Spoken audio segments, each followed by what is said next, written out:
মুগ ডাল রেসিপিটা সবারই পছন্দ। যে কোনো ডালের থেকে মুগ ডাল আমি আপনি হরহামেশা সকলেই কিন্তু ভীষণ পছন্দ করি।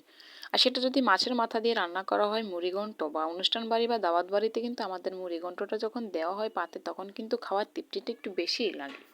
তো আসসালামু আলাইকুম, দেশ ও দেশের বাইরে থেকে যে যেখান থেকে দেখতেছেন আমার ভিউয়ার আপু ভাইয়াগুলো সবাইকে জানাচ্ছি সালাম এবং সবার প্রতি শুভকামনা।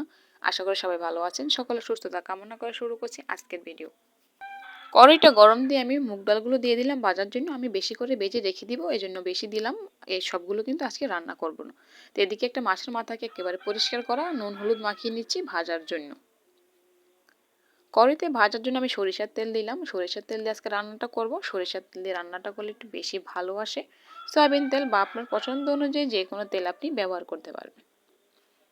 মাছটা এক মিনিট ভাজা হয়ে গেছে, উল্টে দিচ্ছি। এটা একটু ভেঙে গেছে, কোনো সমস্যা নেই, আমি তো ভেঙেই দিব, অসুবিধা নেই। তবে বেশি ভাঙবো না, বেশি ভাঙলে আবার একটু কাঁটাটা ছড়িয়ে যাবে, তখন আমার ভালো লাগে না। হয়তো বা 3 থেকে 4 টুকরো করে দিয়ে দিব। মাছটা ভাজা হয়ে গেছে, তুলে নিলাম। মাছ ভাজার তেলটা এবার ব্যবহার করতেছি, সাথে আরেকটু তেল দিয়ে দিলাম। পেঁয়াজ কুচি দিয়ে ভালো করে একটু নেড়েচেড়ে নরম করে নিচ্ছি। আমার মেয়েও আমার সাথে রান্না করতেছে, ও আমাকে প্রচুর ডিস্টার্ব করে।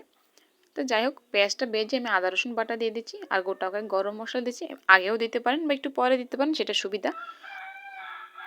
বাটিটা আমার মেয়ে গরম মশলা বাটিটা একটু সরিয়ে রেখেছিলাম, একটু নিতে ওর থেকে সময় লাগছে, দিতে সময় লাগছে, তো মাইন্ড করবেন না। আদা রসুন বাটা দিয়ে ভাজাভাজি করার পর পানি দিয়ে দিলাম। স্বাদ মতো নুন, হলুদ গুঁড়ো, মরিচ গুঁড়ো, ধনিয়ার গুঁড়ো আর হচ্ছে জিরের গুঁড়ো। এবার মশলাটাকে খুব ভালো করে তেল উঠিয়ে কষিয়ে নিব। কষানো হয়ে গেছে, এবার ধুয়ে রাখা মুগ ডাল দিয়ে দিব। আমি এখানে 3 কাপ মুগ ডাল দিয়েছি আর বাকিটা আমি রেখে দিব। মুগ ডাল এভাবে টেলে রেখে দিলে কিন্তু অনেকদিন থাকে, পোকা ধরে না। এই জন্য চেষ্টা করবেন মুগ ডালটা আনার পর ভালো করে টেলে রেখে দিবেন, বয়ামে ভরে অনেকদিন ভালো থাকবে। ডালটাকে আমি খুব সুন্দর করে কষিয়ে নিলাম। এবার আমি পানি দিয়ে দিচ্ছি পর্যাপ্ত পরিমাণ,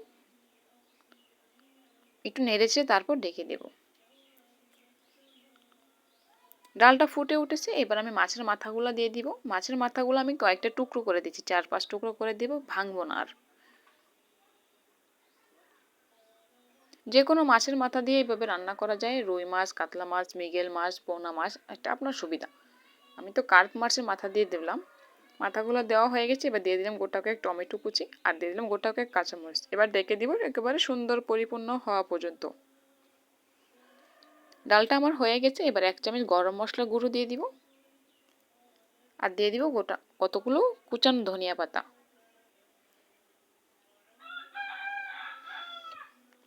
আমার বাসার মোরগটা অনেক বেশি ডাকে, আমি গ্রামে থাকি তো সেজন্য।